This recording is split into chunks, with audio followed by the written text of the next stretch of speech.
No ma'am. Good morning Naveen. आपको कोई difficulty लगी बेटा? कल की वीडियो आपने देखी होगी। नो। किसी बच्चे को भी कोई डिफिकल्टी लगी हो तो वो बोले। ये स्नेहा वर्मा के नाम से कोई आ रहा है, कौन है? अपना नाम बताओ बेटा। हम सोम है ये सोहम है, ठीक है बेटा। सोहम, आपको कल वाली वीडियो समझ आ गई थी जो मैंने भेजी थी आपके लिए? ये अटेंडेंस हुआ करेगी रोज की। आप अपने फ्रेंड से कहिए बेटा कि मैम क्लास लेती हैं और आप सब पार्टिसिपेट करें क्लास में। सभी को क्लास में आना है, नहीं तो फिर पेपर कैसे दोगे? एग्जाम देने के लिए तो स्कूल आना ही पड़ेगा आपको जब भी बुलाएंगे। फिर लंबे लंबे क्वेश्चंस होंगे, अगर लेसन नहीं समझा होगा तो कहाँ से याद करोगे बेटा? ये प्रॉब्लम हो जाएगी आपके लिए। ठीक है ना? मैं जो आपको वीडियो भेज रही हूँ, आप उस वीडियो को देखिए और फिर कोई डिफिकल्टी होती है आपको तो वो मेरे से पूछिए। आपको मैंने 30 पॉइंट्स की कल वीडियो भेजी थी, 15 to 30 पॉइंट्स की। ठीक है बेटा, मैं अब म्यूट कर रही हूँ सबको। देखिए, मैंने आपको जो वीडियो भेजी थी वो ये है, यहाँ से भेजी थी मैंने आपको। He spend 20 years behind the bars. यहाँ से पढ़ाना था आपको कि आगे से पढ़ाना था? जल्दी बताओ, कोई बच्चा एक अनम्यूट करके अपने आप को बताए। मैम 16 से। 16 से, ठीक है, वेरी गुड। तो बेटा नेल्सन मंडेला जो थे, ये रॉबन आइलैंड में एक जेल में रहे थे। 28 साल तक इन्होंने वहां 28 साल बिताए थे। Several countries broke their diplomatic relation with the racist South African government. कहते हैं जो नस्ल का भेदभाव करती थी ये साउथ अफ्रीकन गवर्नमेंट जो थी, बहुत सारे कंट्रीज ने इनसे अपने रिलेशन भी तोड़ दिए थे। Continuous protest and struggles force the white regime to change the policies. कहते हैं इनके लगातार विरोध करते रहे ये जो नॉन वाइट्स थे, और इनका जो स्ट्रगल था वाइट के अगेंस्ट, इन्होंने वाइट को मजबूर कर दिया कि वो अपनी पॉलिसीज में चेंज करें। Discriminatory laws were abolish. Discriminatory laws जो थे ये एबॉलिश कर दिए गए। Ban on political parties. Political parties पर बैन लगा दिया गया और मीडिया को भी रिमूव कर दिया गया। नेल्सन मंडेला को 28 साल बाद कैद से छुड़ा लिया गया, इम्प्रिजनमेंट से उसको छुड़ा लिया गया। जो बच्चे पार्टिसिपेट नहीं कर रहे हैं उनको बोल देना आप अपने फ्रेंड्स को कि क्लास में आए। In 1994 apartheid regime came to an end. 1994 में क्या हुआ था कि अपार्थाइड था केम टू एन एंड, उसका वो खत्म हो गया। And new nationalities and new national flag of Republic of South Africa was hoisted. और नया फ्लैग बना लिया गया था साउथ अफ्रीका का, रिपब्लिक ऑफ साउथ अफ्रीका का लहरा दिया गया था। Nelson Mandela became the first president of South Africa. ये साउथ अफ्रीका के अब पहले प्रेसिडेंट बने नेल्सन मंडेला, जो 28 साल तक जेल में रह के आए थे। He appealed the fellow countryman to follow the policy of goodness. इन्होंने अपने कंट्रीमैन से, अपने देश के लोगों से, कि आप अच्छा व्यवहार रखें, अपने पॉलिसी ऑफ गुडनेस अपनाएं। The black leaders of South Africa appeal to fellow blacks to build a new South Africa based upon equality of all. कहते हैं black leaders of South Africa जो थे, इन्होंने अपील की अपने फेलो ब्लैक से कि हमें एक नया साउथ अफ्रीका बनाना है जो कि इक्वालिटी पर बेस्ड हो, सबके साथ बराबरी का, सबको बराबरी का अधिकार मिले। यानी कि ये नहीं कि व्हाइट्स को अधिकार ज्यादा दे दो और ब्लैक्स को कम दे दो, नहीं, इक्वालिटी हो सबके लिए। The white and blacks set together to form new constitution. Black और व्हाइट इकट्ठे बैठते थे एक नया कॉन्स्टिट्यूशन बनाने के लिए। मैंने कल भी आपको बताया था बेटा कि हमारे पास बहुत सारे जने होते हैं, लेकिन कुछ एक जने ऐसे होते हैं जो अच्छे भी होते हैं। ये नहीं कि सारे ही व्हाइट बुरे थे, तो ये कुछ एक जने अच्छे भी थे उनमें। तो अच्छे जनों की कमी नहीं होती, जहां भी हम देखें आसपास हमें अच्छाई मिल जाती है। तो जो व्हाइट अच्छे थे वो उनके साथ बैठ के, ब्लैक के साथ बैठ के उन्होंने एक नया कॉन्स्टिट्यूशन बनाया। साउथ अफ्रीका के कॉन्स्टिट्यूशन को बनने में 2 साल लग गए। It took 2 years to form the constitution of South Africa. The determination of South African people made the inspiring constitution of South Africa. कहते इतना दृढ़ निश्चय था साउथ अफ्रीकन के लोगों का, साउथ अफ्रीका के लोगों का, कि उन्होंने एक साउथ अफ्रीका के लिए इंस्पायरिंग कॉन्स्टिट्यूशन बना दिया. There may be many features of the constitution. Features बहुत सारे होते हैं कॉन्स्टिट्यूशन के. It generates a degree of trust among the citizens to live together. कहते हैं ये डिग्री ऑफ ट्रस्ट, आपस में विश्वास जनरेट करते हैं. इसका कॉन्स्टिट्यूशन साउथ अफ्रीका का, जो लोग आपस में रहते हैं उनमें विश्वास भी हो. The constitution explain how the government will be formed and what are the powers of the government.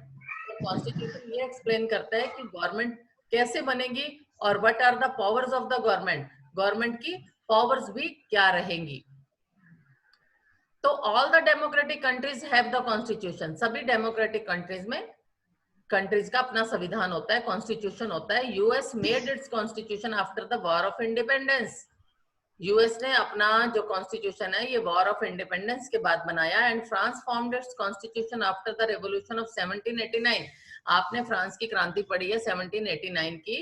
France ने अपना जो कॉन्स्टिट्यूशन बनाया था वो 1789 की क्रांति के बाद ही बनाया था.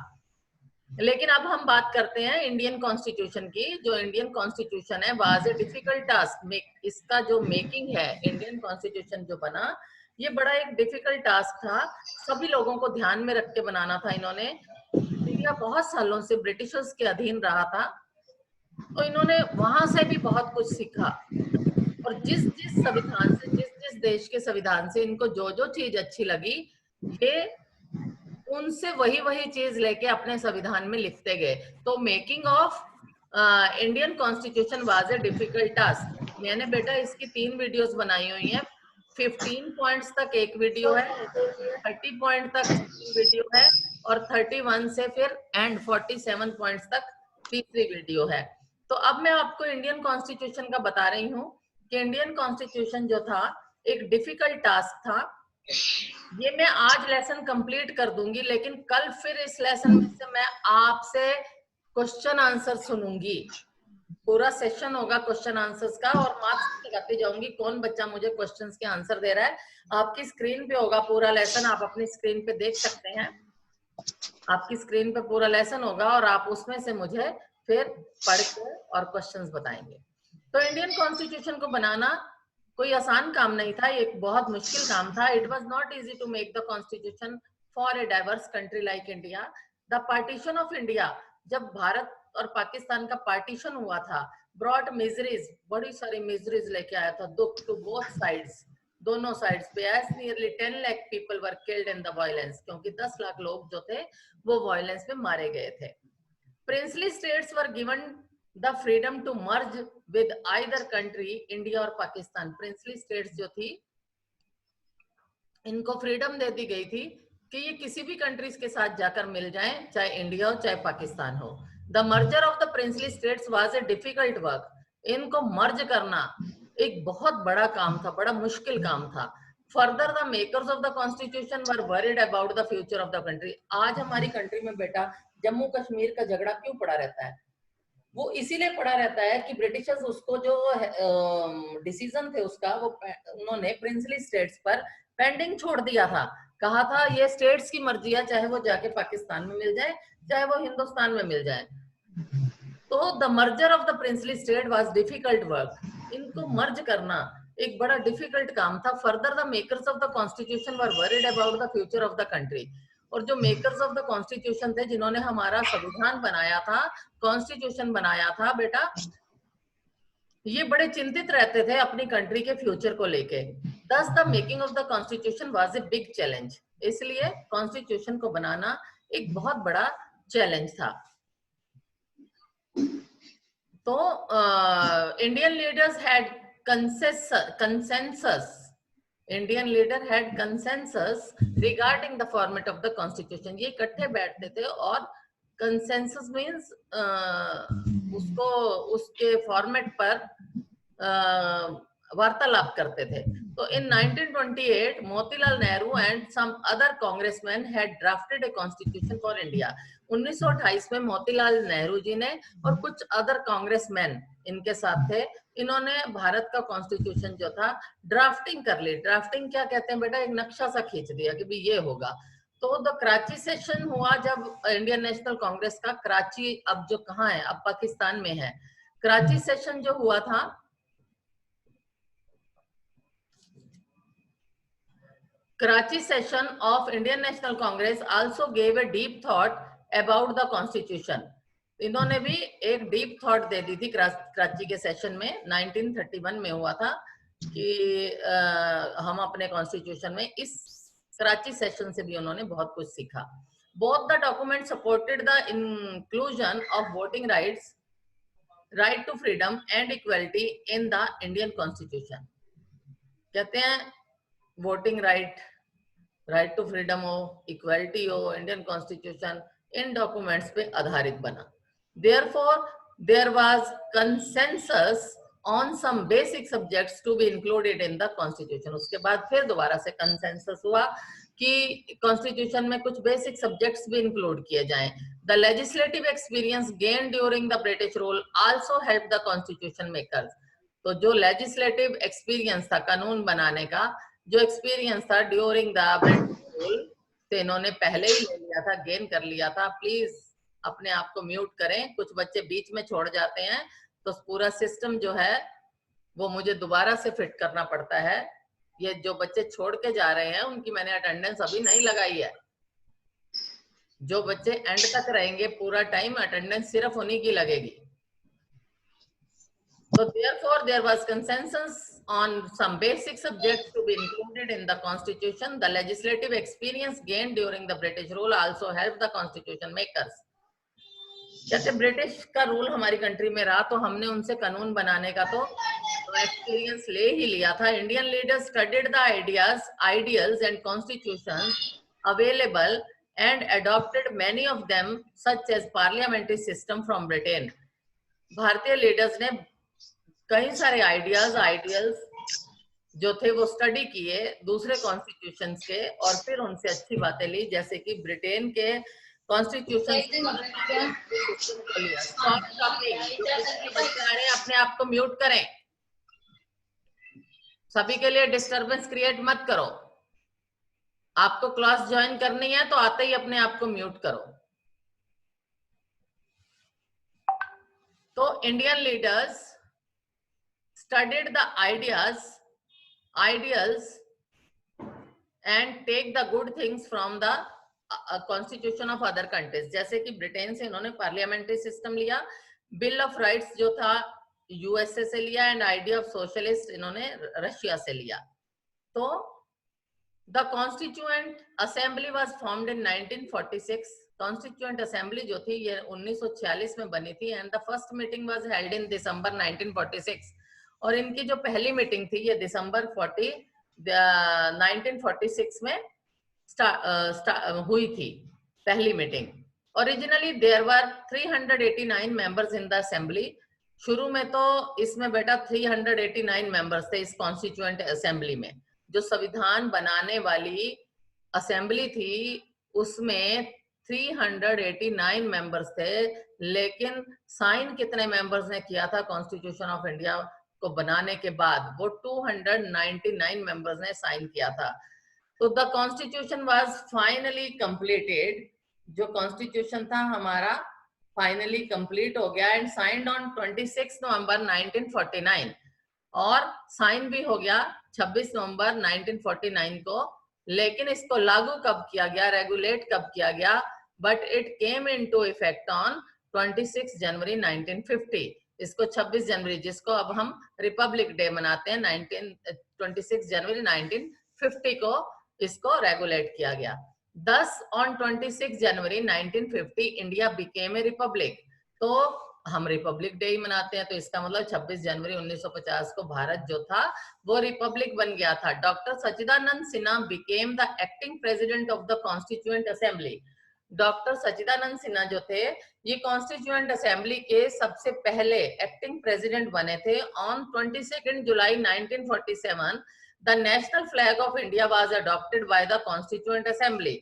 जो नेशनल फ्लैग था इंडिया का ये कॉन्स्टिट्यूएंट असेंबली द्वारा 22 जुलाई 1947 को अडॉप्ट कर लिया गया था। Dr. Rajendra Prasad was the chairperson or president of the Constituent Assembly. Doctor Rajendra Prasad जो थे ये प्रेसिडेंट थे बेटा कॉन्स्टिट्यूएंट असेंबली के. Doctor B R Ambedkar was the chairman of drafting committee. Doctor B R Ambedkar जो थे ये चेयरमैन थे ड्राफ्टिंग कमेटी के. Mahatma Gandhi was not a member of Constituent Assembly. Mahatma Gandhi Constituent Assembly के मेंबर नहीं थे, लेकिन इनके बहुत सारे आइडियाज जो थे ये कॉन्स्टिट्यूएंट असेंबली के मेंबर्स ने फॉलो किए. But many ideas of Mahatma Gandhi were followed by the members of the assembly. Values which inspired and guided the freedom struggle. Values जिन्होंने इंस्पायर किया और फ्रीडम स्ट्रगल में गाइड किया, form the foundation of the Indian democratic system. Indian democratic system को इन्होंने form किया. These values are enrolled in the preamble to Indian Constitution. ये values हमारे इंडियन कॉन्स्टिट्यूशन के प्रीएम्बल में भी एनरोल्ड हैं. प्रीएम्बल क्या है बेटा? Preamble first page of our Indian constitution. Constitution जो बुक है उसका पहला पेज जो है वो प्रीएम्बल का है. प्रीएम्बल में क्या लिखा हुआ है कि हम लोग जो भारत के लोग हैं वो क्या है? सॉवरन है इंडिया हमारा, सोशलिस्ट है, सेकुलर है, डेमोक्रेटिक रिपब्लिक है. ये जो टर्म्स हैं आपकी ये प्रीएम्बल में लिखी हुई हैं. Preamble reads that we the people of India having solemnly resolved to constitute India into a sovereign, socialist, secular and democratic republic. The idea of justice, liberty, equality and fraternity बोलते हैं भाईचारे को. Justice कहते हैं न्याय, liberty आजादी, equality बराबरी and fraternity भाईचारा are also incorporated in the Constitution of India. ये incorporated है Constitution of India से. And the Assembly took 2 years, 11 months and 18 days to complete the Constitution. हमारा Constitution बेटा कितने दिन में बना? 2 साल 11 महीने और 18 दिन में बन गया. यानी कि इसको 2 साल 11 महीने और 18 दिन लगे हमारे कॉन्स्टिट्यूशन को बनाने में. हमारे कॉन्स्टिट्यूशन में 395 आर्टिकल्स हैं. कितने आर्टिकल्स हैं? 395 आर्टिकल्स हैं हमारे कॉन्स्टिट्यूशन ऑफ इंडिया में. तो आपने ये देखा कि आज हमने ये लेसन मैंने आपको पूरा समझा दिया है. इसकी पार्ट 3 की वीडियो आपकी रहती है, वो सैटरडे को मैं दोबारा से फिर समझाऊंगी. अब सैटरडे आपका पीरियड आएगा तो मैं आपको तब वो नंबर 3 वाली वीडियो आपको भेज दूंगी. अभी आपको नंबर 2 की वीडियो भेजी थी मैंने, आज मैं आपको नंबर 3 की भी भेज दूंगी या कल भेज दूंगी, क्योंकि फ्राइडे को ही अब आपकी क्लास है और फ्राइडे को मैंने आपसे इसी लेसन से रिलेटेड 1 वर्ड ही सुनने हैं.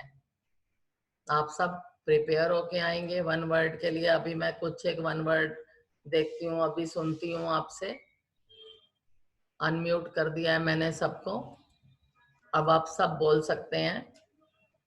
अब मुझे ये बताइए कि आप सीरियसली घर में पढ़ रहे हैं या मौज मस्ती ही करते रहते हैं?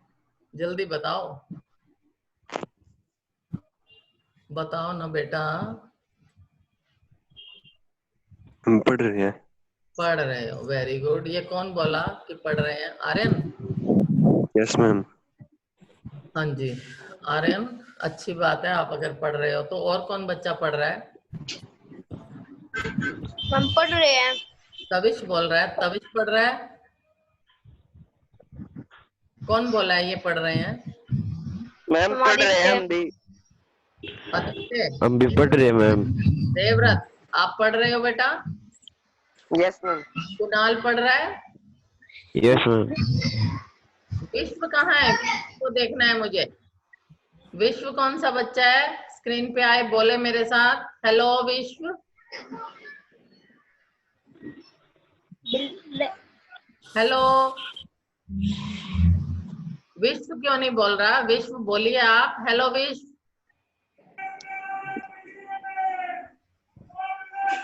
जानबूझ कर बोलता नहीं बोल रहा ना, जानबूझ के नहीं बोल रहा. क्यों नहीं बोल रहा जानबूझ के? मैम शर्मा रहा है. क्यों ऐसा ही है. कब तक शर्माओगे बताओ? है कब तक शर्माना है? अब तो मैं आपकी अपनी मैम हूँ, कोई बाहर की थोड़ी हूँ. आप तो मुझे जानते ही हो, स्कूल में तो आपने देख रखा है सबने। तो अभी मैं इसका स्क्रीनशॉट ले लेती हूँ। जितने बच्चे आज के प्रेजेंट हैं इनकी मैं अटेंडेंस लगाऊंगी।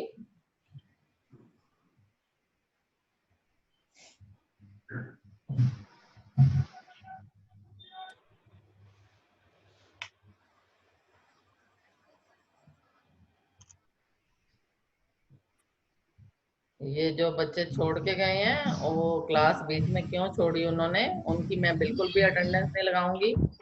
ये जो बच्चे अब हैं मेरे पास प्रेजेंट, मैं इनके नाम बोल रही हूँ। जतिन है, आदित्य है, आर्यन है, नवीन है, कुणाल, आयुष, देवव्रत, प्राशर, दीक्षांत, दीपांशु, हर्ष, तविश, मानसिक, ये विश्व।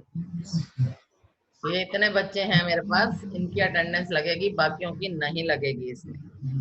अगर क्लास टीचर के पास भी आपकी अटेंडेंस नहीं है फिर आप क्या करोगे बताओ?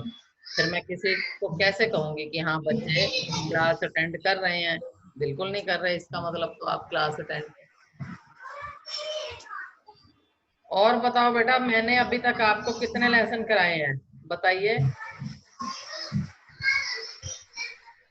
याद है किसी को कितने लेसन कराए हैं मैंने? बोलो, यस नो तो बोलो। आदित्य, कुणाल, कुछ तो बोलो।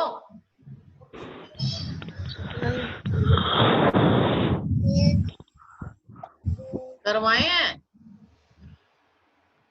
कितने लेसन करवाए हैं मैम आप? याद रिटर्न में है? की वैसे, हाँ जी, रिटर्न में की ऐसे लाइव क्लास में। रिटर्न में। मैम जियो में तो अच्छा चलो मैं बताती हूँ, चलो मैं बताती हूँ। आप 6 ये या 7 मैडम चैप्टर करना। करवा रखे हैं। देखो, हिस्ट्री के लेसन 1, 2, 3 करवाए हैं 3 और सिविक्स के भी 3 हो गए। ज्योग्राफी के